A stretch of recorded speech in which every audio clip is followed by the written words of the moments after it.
আসসালামু আলাইকুম। এক্সপার্টি থেকে আমি একটা পজ সফটওয়্যার নিয়ে এসেছি। পজ সফটওয়্যারটা মূলত খেলনার দোকানের জন্য। খেলনার দোকানে আমাদের একটি এমন একটি ব্যবসা যা প্রতিদিন অনেক ধরনের ভিন্ন ভিন্ন প্রোডাক্ট বিক্রি হয়, যেমন পুতুল, তারপরে রিমোট কন্ট্রোল গাড়ি, তারপর হচ্ছে রোবট, এডুকেশন টয় বা ভিডিও গেমস বা বোর্ড গেমস ইত্যাদি অনেক ধরনের আইটেম বিক্রয় হয়। এত বিচিত্রময় প্রোডাক্ট ম্যানুয়ালি ম্যানেজ করা অনেক কঠিন, যা আসলে এটা হচ্ছে ভুলও খুব বেশি হয়, এবং যেটা হচ্ছে স্টক ম্যানেজ করা, তারপর নির্ভুল যে প্রফিট নিট লাভ বা এগুলো ম্যানেজ করা খুবই কষ্টকর, বা এটা হয়ই না আসলে। এই জন্য আধুনিক একটা সিস্টেম যেটা হচ্ছে খেলনার দোকানের জন্য, সেটা হচ্ছে আমাদের এই পজ সফটওয়্যারটি। পজ সফটওয়্যারটা হচ্ছে ইনভেন্টরিটা ম্যানেজ করতে হবে খুব সহজে। আপনি এক ক্লিকে দেখতে পারবেন কোনটা কোন আইটেম কত পিস আছে স্টকে। কোড স্ক্যান করে আপনি দ্রুত বিলিং করতে পারবেন। কাস্টমারের যেই হচ্ছে ডাটা থাকবে, এগুলো দিয়ে আপনি সহজে তাদেরকে অফারগুলো দিতে পারবেন। তারপর সেলস রিপোর্ট পাবেন, মাল্টি ব্রাঞ্চ সিস্টেম এখানে পাচ্ছেন, এবং এখানে ফিল্টার ডেট করে আপনি অনেক কিছু ফিল্টার অনুযায়ী আপনি দেখে নিতে পারবেন। রিপোর্ট বলেন আর আদারওয়াইজ যত কিছু বলেন সব অল্পতে বা সহজে আপনি এটা জেনারেট করে দেখে নিতে পারবেন। এখন এটা যদি আমি ড্যাশবোর্ডটা বলি, তাহলে total sale, net, invoice due, total sale return, total purchase, purchase due, total purchase return, expense ইত্যাদি এখানে শো করবে। তারপরে এখানে হচ্ছে গ্রাফিক্যালি কিছু চার্ট শো করবে। তারপরে যদি বলি ইউজার ম্যানেজমেন্টে ইউজারগুলো এখানে শো হবে। ইউজার যে লিস্টটা আছে সেটা এখান থেকে ম্যানেজ হবে। তারপর রোল, ইউজার অনেকগুলো রোল থাকতে পারে, যেরকম ক্যাশিয়ার, অ্যাডমিন, তারপর সেলসম্যান, এইগুলো হচ্ছে রোল এখান থেকে ম্যানেজ করা যাবে। তারপর সেলস কমিশন এজেন্ট এখান থেকে ম্যানেজ করা যাবে। অনেকে কমিশন বেস কাজ করে, সেই কমিশন বেস কাজ করলে কত পার্সেন্ট কমিশনে সে কাজ করতেছে সেটা এখান থেকে অ্যাড করে দিবেন। তারপর সে যত টাকা সেল করবে সেটার উপর একটা কমিশন সে পেয়ে যাবে অটোমেটিকলি। এখান থেকে আপনি এটা সেট করে দিতে পারবেন। তারপর যদি আমরা কন্টাক্টে যাই, কন্টাক্টে হচ্ছে সাপ্লাইরটা এখান থেকে ম্যানেজ করতে পারবো, কাস্টমারটা এখান থেকে ম্যানেজ করতে পারবো, এবং কাস্টমার গ্রুপটা এখান থেকে ম্যানেজ করতে পারবো। কাস্টমার গ্রুপটা কেন প্রয়োজন? ধরেন আপনার 1000 কাস্টমার আছে, এর ভিতরে 500 কাস্টমারে আপনি এক ধরনের অফার দিবেন, বা এদেরকে সব ধরনের সুযোগ সুবিধার ভিতরে রাখবেন। যারা টপ 500 থাকবে তাদের জন্য একটা গ্রুপ ক্রিয়েট করলেন। গ্রুপ ক্রিয়েট করে এই গ্রুপের আন্ডারে আপনি অফারগুলো জেনারেট করবেন। একটা অফার দিলে পারি সবাই পেয়ে যাবে, এই 500 জন। এটার জন্য গ্রুপটা ক্রিয়েট করা বা অ্যাডভান্টেজ এই গ্রুপের।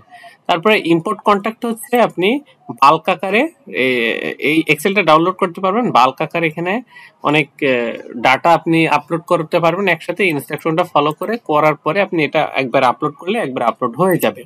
তারপর যদি প্রোডাক্ট মডিউলে যায়, তারপরে অ্যাড প্রোডাক্ট থেকে প্রোডাক্ট অ্যাড হবে, লিস্ট প্রোডাক্টে সেগুলো শো হবে, এবং লিস্ট প্রোডাক্ট থেকে একটা এক্সেল ফাইল ডাউনলোড করার অপশন আছে। এটা ডাউনলোড করে যখন কিছু প্রোডাক্টে ধরেন প্রাইস ওঠানামা করে, সেগুলো ম্যানেজ করে আপনি একবারে মানে কারেকশন করে আপডেট প্রাইজের এখানে আপলোড করে দেবেন। অটোমেটিকলি এই প্রাইসগুলো আপডেট হয়ে যাবে, যেগুলো সমস্যা বা যেগুলো চেঞ্জ করছেন সেগুলো। প্রিন্ট লেভেলটা এখানে বারকোড প্রিন্ট করে সহজে আপনি প্রিন্ট করতে পারবেন। ভেরিয়েশনটা এখান থেকে ম্যানেজ করতে পারবেন। ইম্পোর্ট প্রোডাক্ট এক্সেলটা ডাউনলোড করবেন, ইনস্ট্রাকশন ফলো করে হচ্ছে ডাটাগুলো এন্ট্রি করবেন, করার পর এখানে সাবমিট করে দিবেন। তাহলেই হচ্ছে এখানে আপলোড হয়ে যাবে, বা এখানে ডাটাগুলো ইম্পোর্ট হয়ে যাবে। তারপরে হচ্ছে ইম্পোর্ট ওপেনিং স্টকটা বাল্ক আকারে আপলোড করতে পারবেন। সেলিং প্রাইস গ্রুপটা এখান থেকে ম্যানেজ হবে, ইউনিটটা এখান থেকে ম্যানেজ হবে, ক্যাটাগরিটা এখান থেকে ম্যানেজ হবে, ব্র্যান্ডটা এখান থেকে ম্যানেজ হবে, এবং ওয়ারেন্টিটা এখান থেকে ম্যানেজ হবে। এরপর যদি আমরা পার্চেসে যাই, অ্যাড পার্চেস থেকে পার্চেসগুলো অ্যাড করবো, লিস্ট পার্চেসে সেগুলো শো হবে, এবং লিস্ট পার্চেস রিটার্নে যা পার্চেস আমরা রিটার্ন করবো সেগুলো লিস্ট পার্চেস রিটার্নে শো হবে। এবার যদি আমি সেলস মডিউলে যাই, অ্যাড সেল থেকে সেল হবে, অল সেলে সেগুলো শো করবে। পজ থেকে পজের মাধ্যম দিয়ে সেল করবেন, লিস্ট পজে এসে সেই পজ থেকে যা সেল করছেন সেগুলো লিস্ট আকারে শো করে। যদি আমরা এখান থেকে অ্যাড ড্রাফট থেকে ড্রাফটগুলো অ্যাড করি, লিস্ট ড্রাফটে সেগুলো শো হবে। অ্যাড কোটেশন থেকে কোটেশনগুলো অ্যাড করবো, এবং লিস্ট কোটেশন সেগুলো শো হবে। তারপর এখান থেকে যদি আমরা কোনো প্রোডাক্ট হচ্ছে সেল করার পরে রিটার্ন করি, তাহলে লিস্ট সেল রিটার্নে পাবো। শিপমেন্টে এখান থেকে ম্যানেজ করতে পারবো, ডিসকাউন্ট এখান থেকে ম্যানেজ করতে পারবো, ইম্পোর্ট সেলটা এখান থেকে ম্যানেজ করতে পারবো। যেটা ইম্পোর্ট সেলটা হচ্ছে বাল্ক আকারে আপনার এক্সেল ফাইলে হচ্ছে এই যে ইনস্ট্রাকশন ফলো করে এক্সেল ফাইলে ডাটাগুলো এন্ট্রি করবেন, করার পরে এখানে আপলোড করে দিলে ইম্পোর্ট সেলটা বাল্ক আকারে আপলোড করা যাবে। যেহেতু এখানে মাল্টি ব্রাঞ্চ সিস্টেম, এই অপশনটা খুবই কার্যকর, যেটা হচ্ছে স্টক ট্রান্সফার। সেটা হচ্ছে আপনার ধরেন একটা ব্রাঞ্চে অনেক প্রোডাক্ট স্টকে রয়ে গেছে, সেলটা কম হচ্ছে, আবার অন্য একটা ব্রাঞ্চে ওই সেম প্রোডাক্টই খুব সেল হচ্ছে এবং আপনার প্রতিনিয়ত এটা পারচেস করতে হচ্ছে। তাহলে আপনার এখন এটার হিসাবটা এমনভাবে করতে হবে যাতে আপনার এই পারচেস যেটা করতেছেন এটা না করে ওখান থেকে নিয়ে এসে সহজে সেল করে স্টকে যে টাকাটা রয়েছে সেটা আপনার উঠে যায়। তাহলে আপনার স্টক অবশ্যই ট্রান্সফার করতে হবে। স্টক ট্রান্সফার করে যে স্টকে সেল হচ্ছে যেই ব্রাঞ্চে সেই ব্রাঞ্চে পাঠিয়ে দিতে হবে। এই জন্য স্টক ট্রান্সফারটা প্রয়োজন। স্টক অ্যাডজাস্টমেন্ট, লিস্ট স্টক অ্যাডজাস্টমেন্টে যেগুলো আপনি স্টকের অ্যাডজাস্টমেন্টে অ্যাড করবেন সেটাই লিস্টে শো করবে। তারপর যদি এক্সপেন্সে যাই, অ্যাড এক্সপেন্স থেকে এক্সপেন্সগুলো অ্যাড করব, লিস্ট এক্সপেন্সে সেগুলো শো হবে এবং এক্সপেন্স ক্যাটাগরিতে যে ক্যাটাগরিগুলো অ্যাড করতে পারবো, ম্যানেজ করতে পারবো, এডিট করতে পারবো, সবই করতে পারবো। এরপর যদি রিপোর্ট মডিউলে যাই, রিপোর্ট মডিউলটা অনেক বড় এবং আমাদের এখানে যত ধরনের কার্যক্রম হচ্ছে সবগুলো রিপোর্ট আমরা এখানে জেনারেট করতে পারবো। যদি বলি প্রোডাক্ট পারচেস, তারপর product sale, stock transfer, stock adjustment, তারপর কাস্টমার, সাপ্লায়ার, এগুলো সব কিছু যত কাজ হবে সবগুলো রিপোর্ট আমরা পাবো, কোনোটা রিপোর্ট বাদ যাবে না। এবার আমরা কি কি রিপোর্ট পাচ্ছি এবং এই রিপোর্ট কি কি অপশনে পাবো বা মেথডে পাবো সেটা যদি বলি, আমরা হচ্ছে এখানে প্রিন্ট করার জন্য প্রিন্ট করতে পারবো, তারপরে পিডিএফটা ডাউনলোড করতে পারবো, এক্সেলটা ডাউনলোড করতে পারবো। ওভারঅল আমরা যে কোনো সময় দেখতে পারবো যে আসলে কি অবস্থায় আছে। প্রফিট এবং লস রিপোর্ট এখানে পাবো, পারচেস এন্ড সেল রিপোর্ট এখান থেকে পাচ্ছি, তারপর হচ্ছে ট্যাক্স রিপোর্ট এখানে পাবো, তারপর সাপ্লায়ার এন্ড কাস্টমার রিপোর্ট এখানে পাবো, তারপর হচ্ছে কাস্টমার গ্রুপ রিপোর্ট এখানে পাবো, স্টক রিপোর্ট, তারপর স্টক অ্যাডজাস্টমেন্ট রিপোর্টটা পাচ্ছি, ট্রেন্ডিং প্রোডাক্ট আইটেম রিপোর্ট, তারপর product purchase report, product sale report, purchase payment report, sales payment report, expense report, তারপর হচ্ছে register report, sales representative report. এতগুলো রিপোর্ট সবগুলো আপনি এক্সেল ফাইল আকারে ডাউনলোড করতে পারবেন, পিডিএফ হিসেবে ডাউনলোড করতে পারবেন এবং প্রিন্ট করতে পারবেন। সর্বোপরি সব রকম কাজই এখান থেকে আপনি শেষ করতে পারবেন। রিপোর্টের যত সাইড আছে।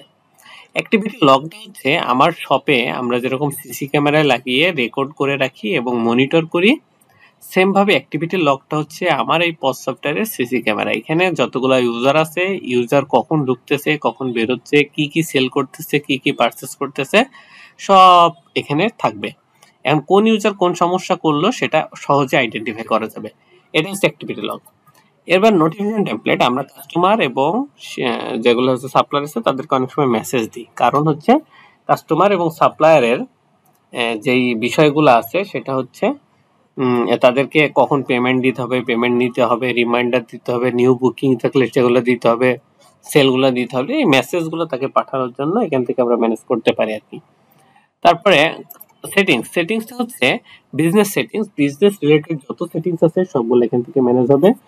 মানে এই পজ সফটওয়্যারের বিজনেস রিলেটেড সবকিছু সেটিংস এখান থেকে শুরু বা এখানকার যে নিয়ম এই অনুযায়ী চলবে। তারপরে লোকেশন, বিজনেস লোকেশন যেটা, এটা হচ্ছে আপনার যেহেতু মাল্টি ব্রাঞ্চ সাপোর্ট করে সেখানে অনেকগুলো ব্রাঞ্চ থাকবে, এটাই স্বাভাবিক, এই জন্য এই সিস্টেমটা করা লোকেশনটা। তারপর ইনভয়েস এখান থেকে যেভাবে সেট করে দেবো সেভাবে ইনভয়েসটা প্রিন্ট হবে বা সেভাবেই কাজ করবে। বারকোডটা এখান থেকে আমরা সাইজ, ওয়াইড, হাইট, তারপর হচ্ছে কোন নাম বা কোন কি মেথড বা কোন পার্টটুক থাকবে এই বারকোডের স্ক্যানার বা এই প্রিন্টের কপির পরে সেটা শুধু এখান থেকে ডিফাইন করা। তারপর রিসিপ্ট প্রিন্টার থেকে প্রিন্টারটা কনফিগারেশন করতে, আর ট্যাক্স থেকে ট্যাক্সের যে বিষয়টা আছে সেগুলো এখান থেকে ম্যানেজ করা, ট্যাক্সের গ্রুপ থাকবে, রেট থাকবে এবং সেটা হচ্ছে পারচেসের জন্য কত, তারপরে সেলের জন্য কত, সে সব কিছুই থাকবে।